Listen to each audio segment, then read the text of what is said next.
The storm came without warning.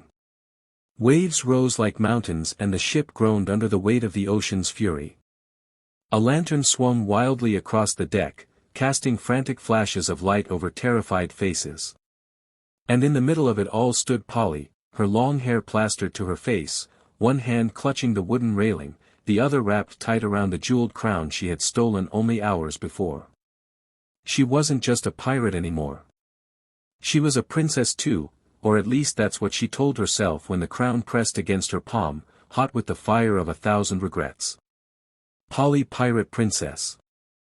The title made her sound like a storybook hero, but the truth was jagged, raw, and far more dangerous. She had killed for this crown, and she wasn't sure if she had killed the best parts of herself along with it.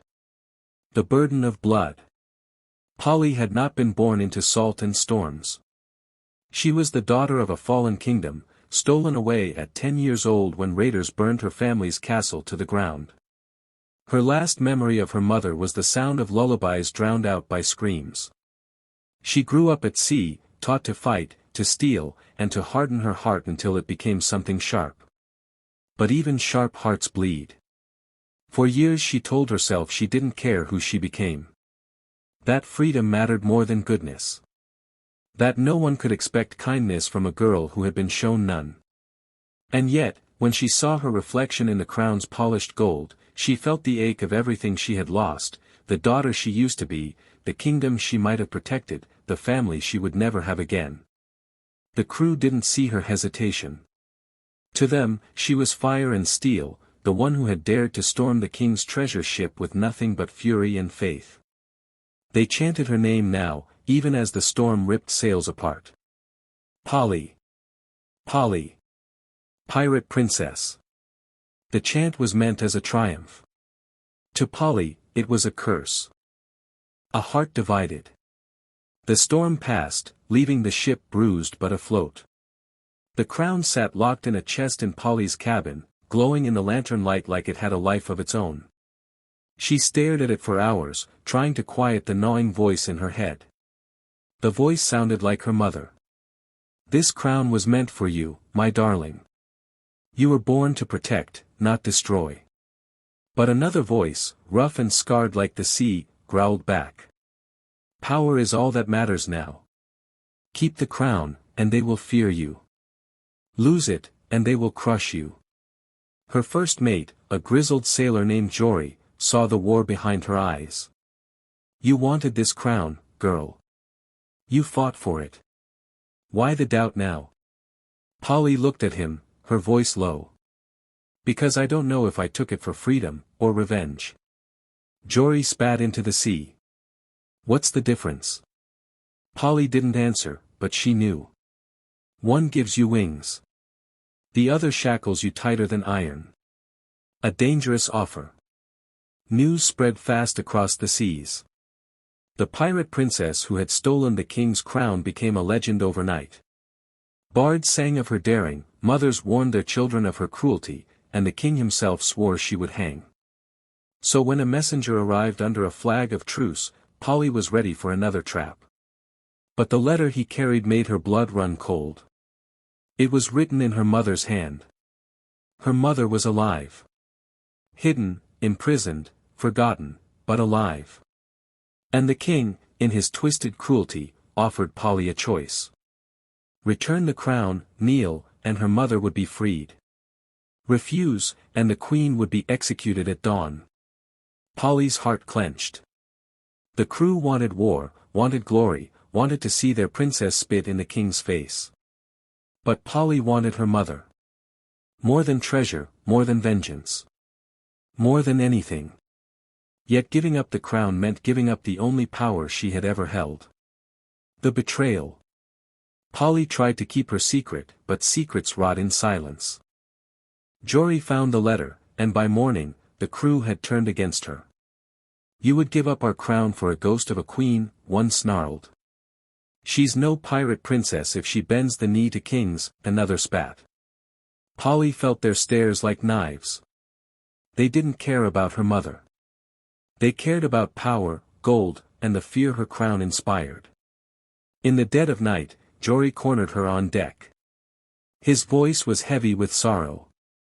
We followed you because you were ruthless. If you choose mercy now, you'll lose them all. Maybe I don't want to be ruthless anymore, Polly whispered. And in that whisper, Jory saw the child she once was, buried beneath years of rage. He turned away. Then you'll lose more than your crew. You'll lose yourself. The storm within. At dawn, Polly stood at the bow of her ship, the crown heavy in her hands. The sea was calm, but inside her, a storm raged fiercer than any hurricane. She remembered her mother's lullabies. She remembered the smell of smoke, the sound of steel, the taste of blood. She remembered every innocent life she had taken in the name of freedom. Was it really freedom if she had chained her soul in the process? The decision nearly broke her. But in the end, she could not let her mother die for a crown that had only brought death. She set a course for the King's Harbor. The twist of the blade. The harbor was crawling with soldiers when Polly arrived, the crown in her hands. She demanded her mother before surrendering it, and after tense silence, the queen was dragged forward in chains. Polly's breath caught. Her mother looked older, frilier, but her eyes still held the same warmth. "My darling," the queen whispered, tears streaking her face. Polly stepped forward with the crown. But before the exchange could be made, the king himself descended from his throne, a cruel smile on his lips. "You foolish girl. Did you truly think I would keep my word?" And with that, he drove a blade through the queen's chest. Polly's scream tore through the harbor, raw and broken. The crown slipped from her fingers and clattered to the stone. The king leaned close, his voice like poison. "Now you have nothing." Fire and fury. Something inside Polly shattered. Grief ignited into rage, hotter than any sun. She snatched up the fallen crown, her hands trembling, her face wet with tears. The king's soldiers surged forward, but Polly was faster. She fought like a storm unleashed, blade flashing, fury unstoppable. The crown became her banner, her vengeance, her curse. The harbor burned that day. Soldiers fell. Ships sank. And Polly, pirate princess, rose from the ashes, her heart broken beyond repair. But when the fires died, and the bodies lay still, she was left standing alone. Her mother was gone. Her crew had deserted. And all she had left was a crown that weighed heavier than grief. Conclusion. Weeks later, Polly sat on the deck of her silent ship, the crown beside her. She touched it only to remind herself of what it had cost her. She was feared now more than ever. Whispers said she was cursed, that the sea itself bowed to her sorrow. But power felt hollow without love, without loyalty, without hope. The world called her the pirate princess. But Polly knew the truth. She was just a girl who had wanted her mother back, and had lost everything instead.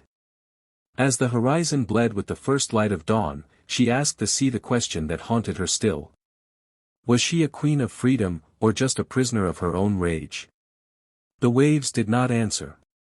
But they carried her ship forward, into the unknown. And Polly pirate princess followed, crown in hand, torn forever between who she had been, and who she had become.